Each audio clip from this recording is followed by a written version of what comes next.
히브리서 9장 11절에서 22절까지 말씀입니다. 그리스도께서는 장래 좋은 일에 대제사장으로 오사 손으로 짓지 아니한 것 곧 이 창조에 속하지 아니한 더 크고 온전한 장막으로 말미암아 염소와 송아지의 피로 하지 아니하고 오직 자기 피로 영원한 속죄를 이루사 단번에 성소에 들어가셨느니라. 염소와 황소의 피와 및 암송아지의 죄를 부정한 자에게 뿌려 그 육체를 정결하게 하여 거룩하게 하거든. 하물며 영원하신 성령으로 말미암아 흠없는 자기를 하나님께 드린 그리스도의 피가 어찌 너희 양심을 죽은 행실에서 깨끗하게 하고 살아계신 하나님을 섬기게 하지 못하겠느냐. 이로 말미암아 그는 새 언약의 중보자시니 이는 첫 언약 때에 범한 죄에서 속량하려고 죽으사 부르심을 입은 자로 하여금 영원한 기업의 약속을 얻게 하려 하심이라. 유언은 유언한 자가 죽어야 되나니 유언은 그 사람이 죽은 후에야 효력한즉 유언한 자가 살아있는 동안에는 효력이 없느니라. 이러므로 첫 언약도 피 없이 세운 것이 아니니 모세가 율법대로 모든 계명을 온 백성에게 말한 후에 송아지와 염소의 피 및 물과 붉은 양털과 우슬초를 취하여 그 두루마기와 온 백성에게 뿌리며 이르되 이는 하나님이 너희에게 명하신 언약의 피라 하고 또한 이와 같이 피를 장막과 섬기는 일에 쓰는 모든 그릇에 뿌렸느니라. 율법을 따라 거의 모든 물건이 피로써 정결하게 되나니 피 흘림이 없은즉 사함이 없느니라. 아멘. 네, 여러분 오늘 말씀도 또 구약의 많은 배경의 지식이 또 필요한 말씀이기도 하고 또 우리가 들어왔던 말씀들을 잘 정리해주는 그런 말씀이라고 볼 수가 있겠습니다. 먼저 여러분 15절의 말씀을 한번 보시죠. 이로 말미암아 그는 새 언약의 중보자시니 이는 첫 언약 때에 범한 죄에서 속량하려고 죽으사 부르심을 입은 자로 하여금 영원한 기업의 약속을 얻게 하려 하심이라. 이렇게 이야기했습니다. 굉장히 15절이 중요한 말씀인데 먼저 여러분 이 15절에서 등장하는 속량이라고 하는 말이 있어요. 이 속량이라고 하는 개념이 굉장히 중요한 단어입니다. 또 기독교에서 이 속량이라고 하는 뜻은 이런 의미를 가지고 있습니다. 노예로 팔린 자를 다시 사온다, 이런 뜻이에요. 노예로 팔려간 사람을 다시 사온다, 이런 뜻입니다. 그러니까 예수님께서 이 땅에 오신 이유가 있는데 그 이유는 무엇이냐면 속량하기 위해서, 그러니까 죄에 빠진 사람들, 세상의 노예로 빠져 있는 사람들을 다시 데려오기 위해서 그 대가를 치르기 위해서 예수님께서 이 땅에 오셨다라고 이렇게 이야기를 하신 겁니다. 근데 여러분 잘 생각해 보시죠. 예수님은 어떤 분이에요?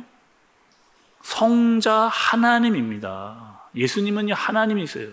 근데 그분은요 세상을 다스리고 또 창조하셨던 그분이 이 땅에 오셔서 하늘의 모든 영광을 다 버리고 오신 겁니다. 사람의 몸을 입고 왔고 직접 이 땅에 오셔서 죄의 값을 지불하신 분이 바로 예수 그리스도라는 거죠.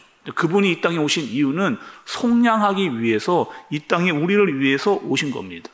그래서 구약의 제사와 같이 더 이상 구약의 염소와 어떠한 송아지의 피로 드리는 것이 아니고 우리는 이제 예수 그리스도의 피로 말미암아 하나님께로 나아갈 수 있는 그 은혜의 보좌 앞으로 나아갈 수 있는 존재가 된 사람들이라고 할 수가 있는 거죠.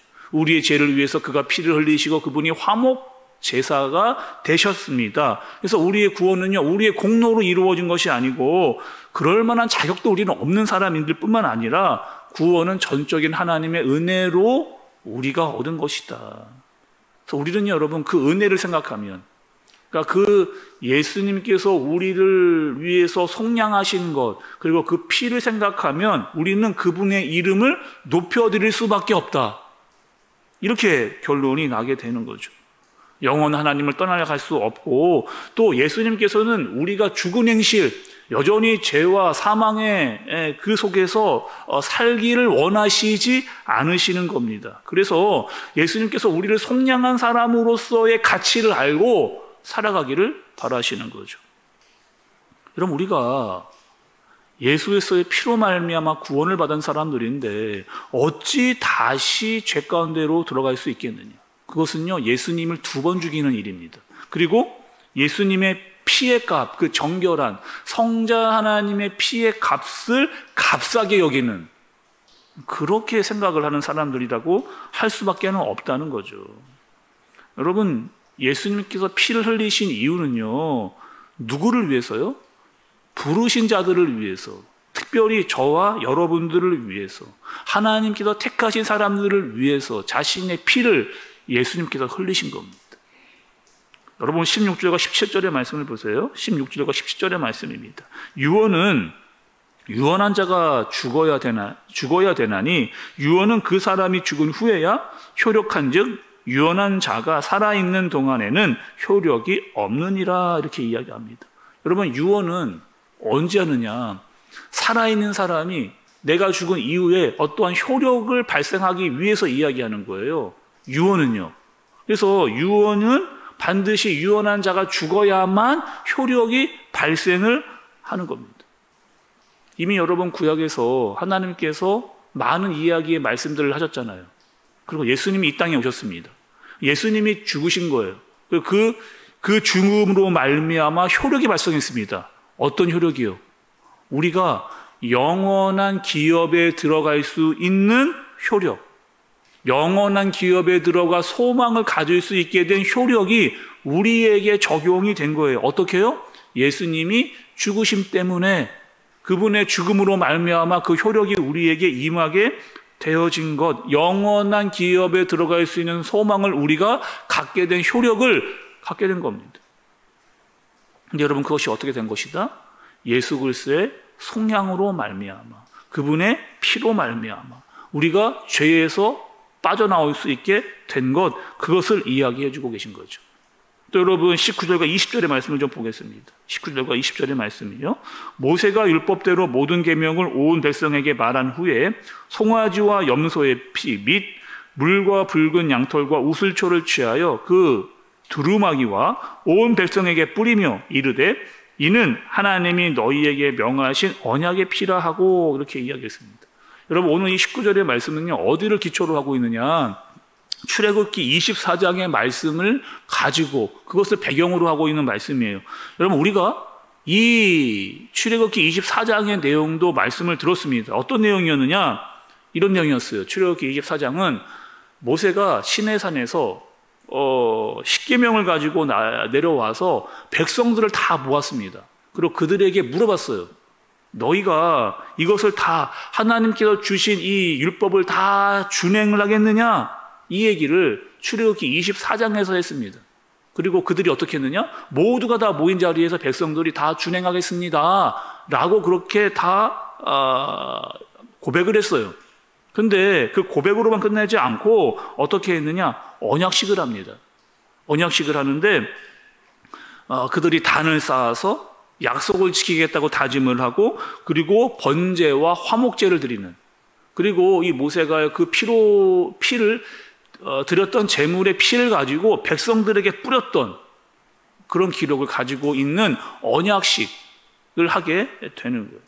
여러분, 이 언약식에는요, 구약에서 나타나는 이 언약식에는 반드시 피가 들어가는 것을 볼 수가 있습니다. 창세기에서도 하나님께서 아브라함과 언약식을 맺습니다. 근데 어떻게 하느냐? 짐승을 쪼개서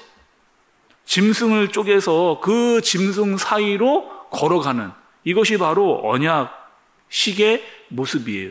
피로 말미암아 내가 반드시 그 약속을 지키겠다, 지키지 않으면 이렇게 쪼개지겠다, 피를 흘리겠다, 이렇게 죽어야 되겠다라고 하는 의미를 가지고 있는 거죠. 그래서 구약에 등장하는 모든 언약식에는 피가 등장하는 것을 볼 수가 있어요. 그래서 오늘 말씀에 자꾸 피가 등장을 하고 있는 겁니다. 그러니까 우리는 어떤 관계예요? 하나님과 우리가 예수 그리스도의 피로 말미암아 언약으로 묶인 존재다. 그 언약은 뭐예요? 하나님께서 우리를 책임지고 약속의 또 영원한 기업에 들어갈 수 있도록 해주신 것이다. 그래서 오늘 22절에 보면 피 흘림이 없음즉 사함이 없다라고 이렇게 이야기를 하고 있는 겁니다. 그래서 말씀 가운데 계속 피에 대해서 이야기를 하고 이 피로 말미암아 우리가 새 생명을 얻게 되었다 이렇게 이야기를 하고 있는 거죠. 자, 오늘 여러분 말씀 좀 정리해 보겠습니다. 오늘 우리는 어떠한 존재이냐? 예수 그리스도의 피로 말미암아 영원한 기업을 소망으로 가진 그런 사람이라고 할 수가 있는 거예요. 예수 그리스도의 피의 가치를 아는 사람으로 살아야 되는 겁니다. 그분이 우리를 위해 피를 흘리시고 우리를 속량하신 것, 죄와 사망에 있던 우리를 끄집어내서 우리를 영원한 기업과 소망에 가질 수 있도록 하신 분이 바로 하나님이시고 또 우리에게 보내신 예수 그리스도라는 거죠. 우리는요, 하나님과 언약의 존재로, 특별히 예수 그리스도의 피로 말미암아 하나님과 언약으로 묶여진 존재라고 하는 사실을 잊지 말아야 되겠습니다. 그리고 그 예수 그리스도의 피의 그 보혈의 가치, 그 속량의 의미를 잘 알고 살아갈 수 있는 사람들이어야 된다는 거 하는 거죠.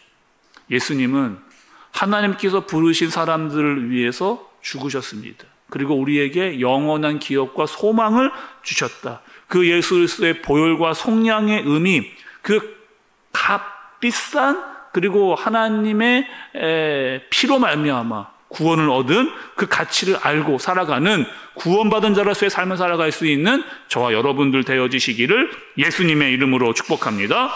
기도하겠습니다. 하나님 아버지, 우리는 예수 그리스도로 피로 말미암아 속량받은 사람들입니다.